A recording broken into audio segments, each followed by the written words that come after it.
Hey Merfolk fans, I'm Joe. Thanks very much for joining me. It's the day after Thanksgiving. I'm not much of a shopper, so I'm not out at the mall trying to take advantage of Black Friday deals. No, I'm at home playing Magic, having a good time. Managed to go 3-2 in the last friendly league that I played in. Beat two not very good Affinity pilots narrowly. And lost to Dredge and timed out against Jeskai Control, unfortunately. So I'm going to try to join another league now.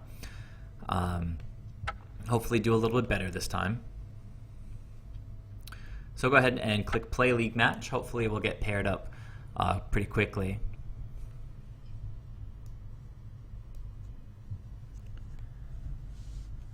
So that my timeout against the Jeskai Control opponent has taught me that I need to... Against control opponents specifically, I need to move pretty quickly. There aren't draws on Magic Online like there are in paper against control matches. So if you run out of time, you're just going to lose. Okay, we have an opponent. Let's join the match.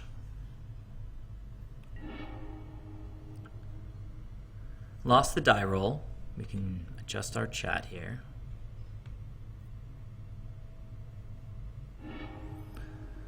It's a pretty nice hand. I think I can keep that.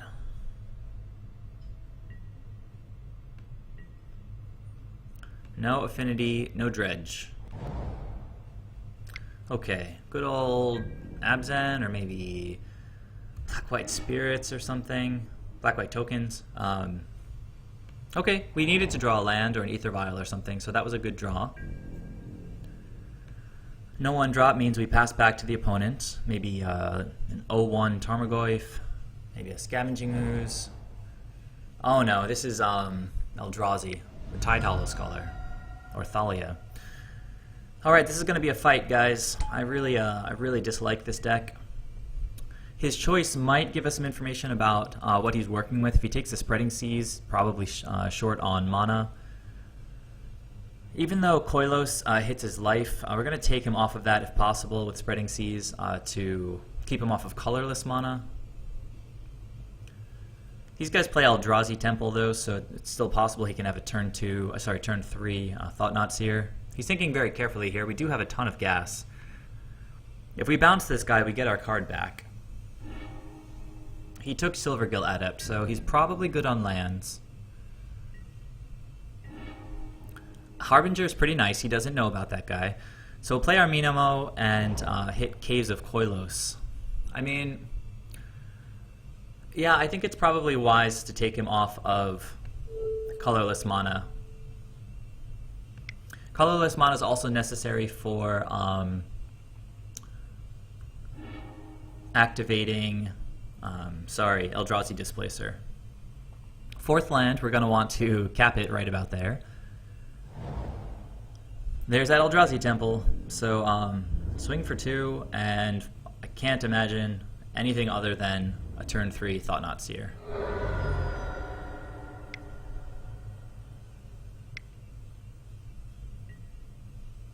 Yeah, I mean, they always have 2 of these guys in their opening hand, right? So it's probably going to take Harbinger of the Tides. We're not doing terribly here, but Harbinger is good against Thought-Knot also.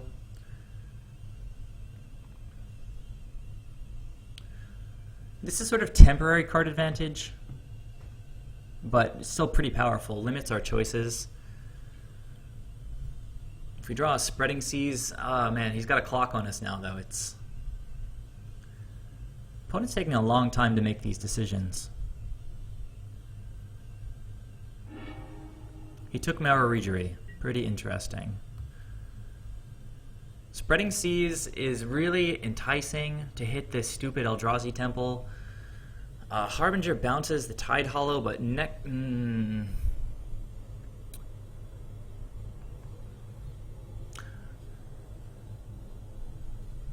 I mean, we're working toward Master of Waves, and he's going to be able to, like, kill our Harbinger possibly. So, I like Spreading Seas this turn. Next turn we'll be able to cast 2 2-drops if we want to. Yeah, could be incorrect, but I'm going to play this and hit that Eldrazi Temple. Need to take advantage of drawing a card here. Silvergill's nice, not super amazing. The opponent has seen everything except this Silvergill Adept, so I'll play the Wanderwine Hub, reveal Master of Waves, and just pass to the opponent. Currently no access to colored mana. Doing our best with these Spreading Seas. Gonna take a chunk of damage from these guys, but we do have the Harbinger in hand.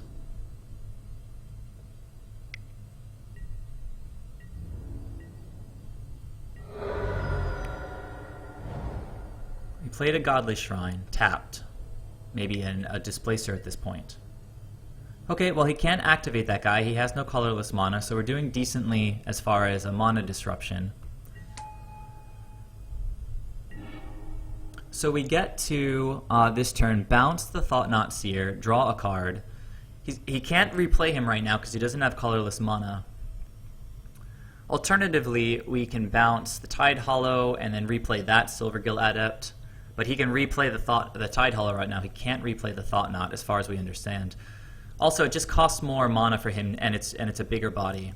So I think we'll start by casting Harbinger and just see what kind of information we get.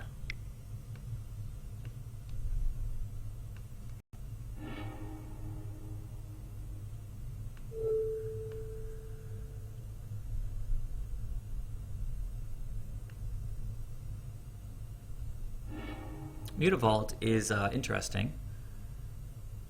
You can play this guy and play the Silvergill Adept. Reveal the Master of Waves again that he knows about.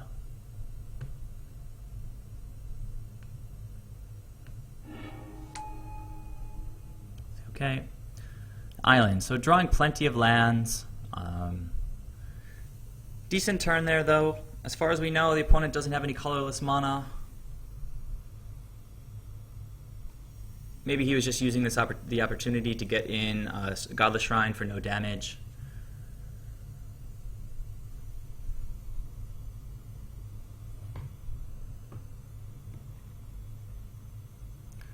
This deck does play Path to Exile, so our Master of Waves are vulnerable. Next turn we're going to be able to at least play out a Cursecatcher and a Master of Waves. Would be nice to draw our main deck Kira to protect against Displacer.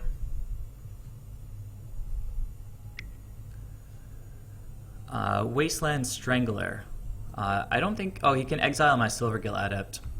Well, that's unfortunate, but not really the end of the world.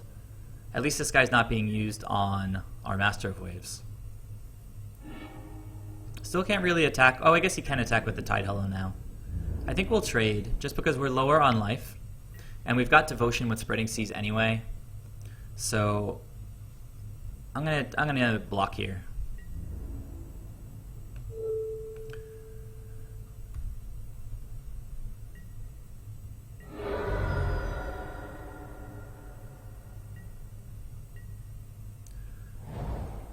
There's that Ghost Quarter. He could have played his his Thought-Knot if he wanted to. We're drawing far too many lands right now.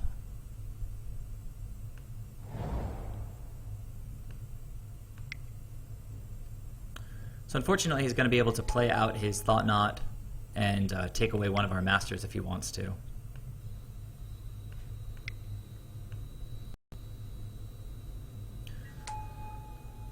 Okay. That's all we can do this turn. We're having good turns, but this is just a difficult matchup. Another Ghost Quarter. So predicting Thought-Knot here. Thought-Knot with Eldrazi Displacer is kind of a gross combo because he can bounce during our draw step and make us pitch a card. Oh my god. Well, does he have anything in exile right now? Oh, do I have something in exile? How did that guy get exiled? I guess from the Thought-Knot Seer. So he's going to hit my Master of Waves. That's gross. Probably should have attacked first, I would think. Okay. I think that means he can't play out the Thought Knot right now. All of these combos are so rough.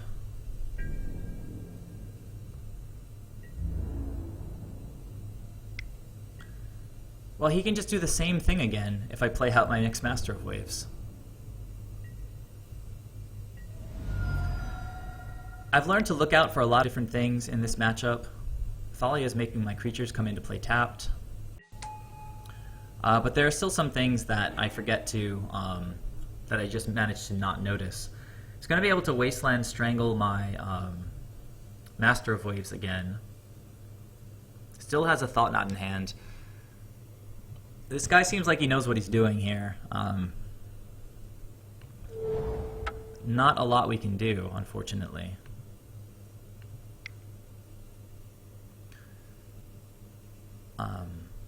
Why did that come into play tapped?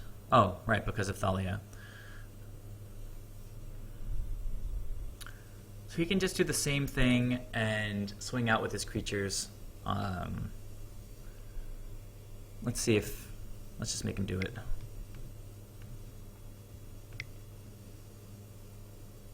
Plenty of time on the clock.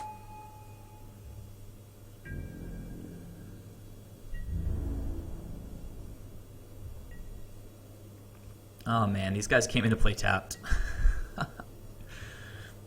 So yeah, I'm dead. I'm dead. We'll just concede. No point wasting any more time.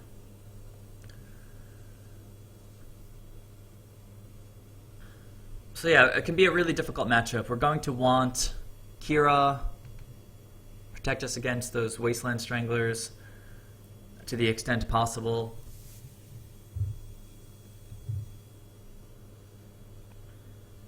They have paths.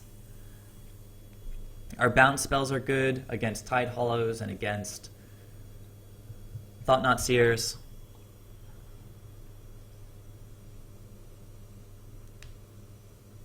So we can take out one Cursecatcher.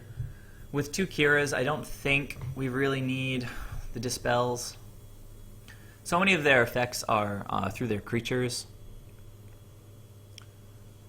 Flicker Wisp, Wasteland Strangler, Eldrazi Displacer. We need creatures to win, so taking out all these Cursecatchers doesn't seem very appealing. Spreading Seas is important just to get Island Walk on, because they do go pretty wide. Reejerey is just good to make big creatures, good with Harbinger. I think I'll take out one more Cursecatcher and bring in one Dispel. I mean, I don't need two Dispels just against Path to Exile, but at the same time, Cursecatcher's effect becomes pretty useless after the first couple turns. Alright, so we brought in Akira and Dispel, and we're bringing out two Cursecatchers. Not a lot of changes. Can't remember if... Let's see, so I'm going to play... And it's a slow hand, but it's got an AEther Vial, Spreading Seas to draw. We get to play this thing before Tide Hollow. Tide Hollow can take away Master of Waves. We've got a Mutavault. It's not the best. Not the best at all. We don't have a ton of strong sideboard cards against them, so it's not like we're mulliganing to hate or something like that. I think I'm going to keep this. Might pay for it, but we'll see how it goes.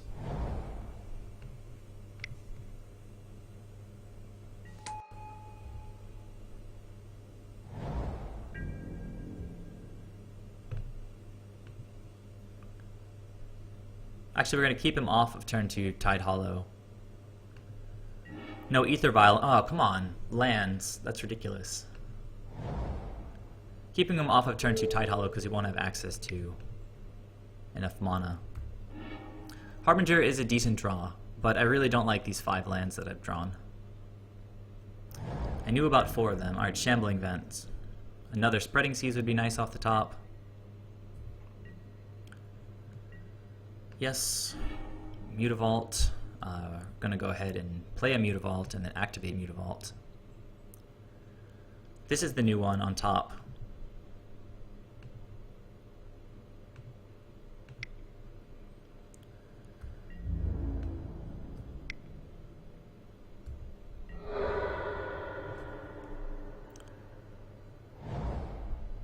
Plains, maybe Eldrazi Displacer, Thalia. Okay. I think, can play Harbinger now. If we draw into like a Lord of Atlantis, we can attack next turn. Do we keep the Harbinger back? I really don't want to get him taken away by a Thought Knot or something.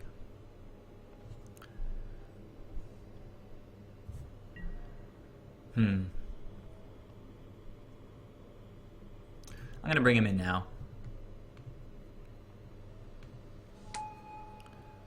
Not that great, unfortunately, but what can we do?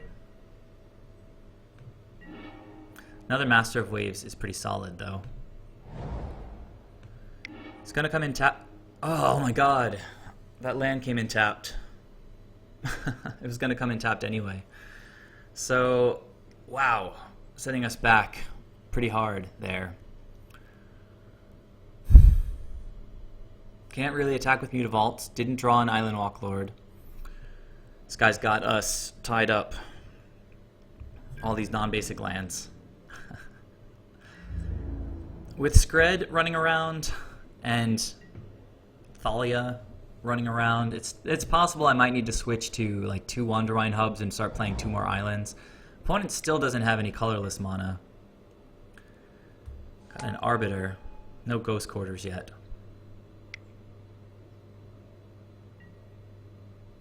AEther Vial. It's slow stuff from the opponent, but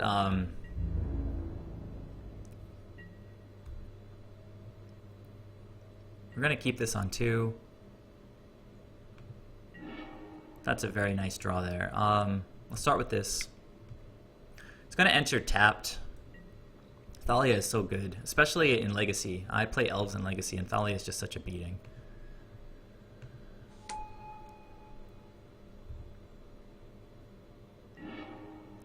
Vapor Snag. Unfortunately, we're not going to be able to use that right now, since we have to use our mana to cast Master of Waves.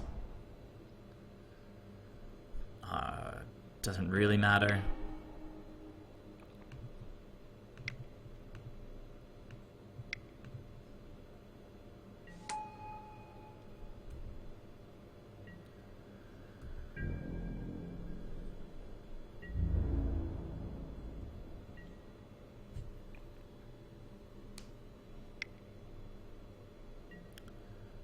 Yep. So it gets a land out of our deck. Wait, what just happened? Oh, I can't pay for Lean and Arbiter, of course.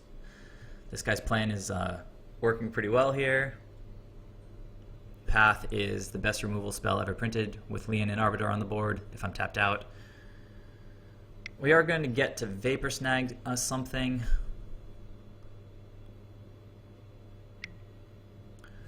Wasteland Strangler. So gross. This deck is pretty much designed to crush decks like Merfolk.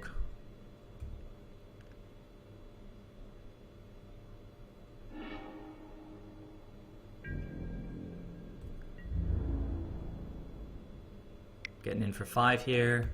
Pretty good.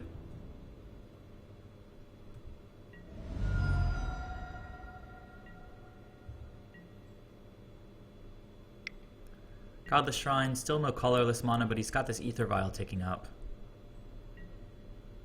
Nope. Well, that's nice.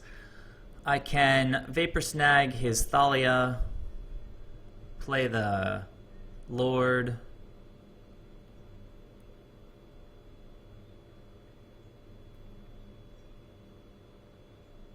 cast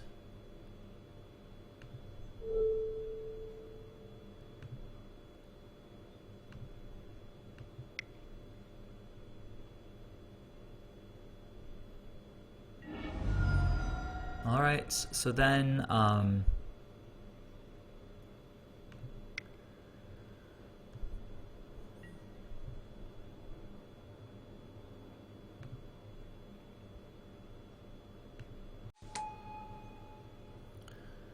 go to attacks, I guess.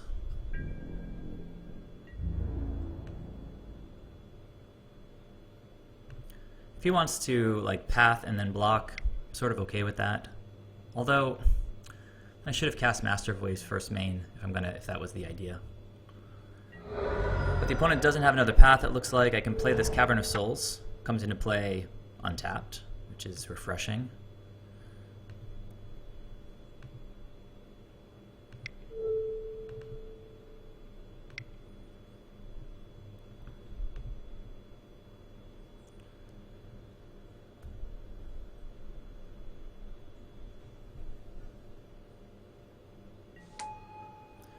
And so doing just about as well as we can. Opponent saving up a path for the Master. Did he see that guy? I can't remember. I think he just waited. It's pretty smart. Well, we can say yes, but we can't pay, so...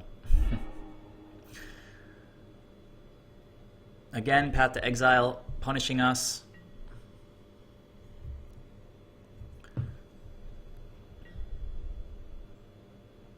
We can attack for 9 next turn.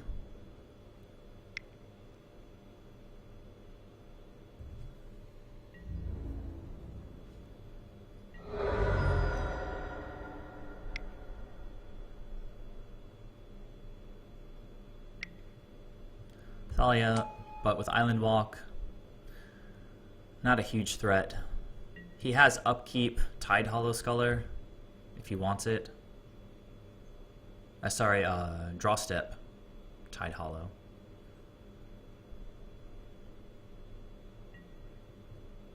We're not going to use it. Drew an island. Oh, so this is during my draw step.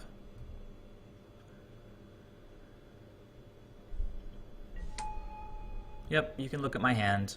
It's not very exciting, I can promise.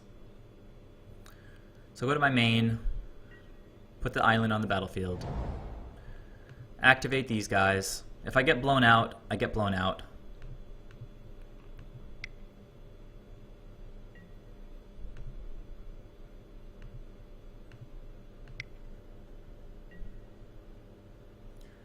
Go to attacks. Does he have 10 next turn? He does, actually. So if he has Wasteland Strangler or Path, he wins by killing my blocker. So unfortunately, I think we can only attack with 2 guys here and hope to get lethal next turn. If he has nothing. No, but if we... So right now, if we attack for 9, he goes down to 5. If he swings out, we just have to block and trade or something. Then we're only attacking for 6 next turn. We kind of have to hope that he has nothing here.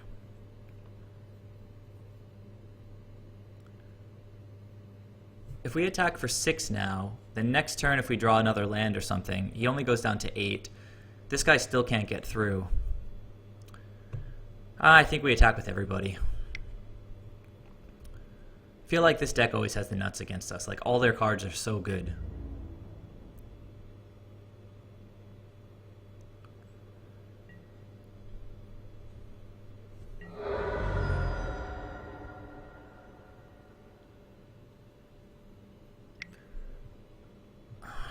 So, alright. He has it, of course. He has 3 Path to Exiles this game. Okay, guys, you see why this is such a difficult matchup for us. If we drew Kira earlier in the game, we would have stood a better chance. Opponent dealt with Master of Waves. Harbinger wasn't that great. A lot of their creatures have enter the battlefield abilities, so Harbinger not as good as in some other matchups.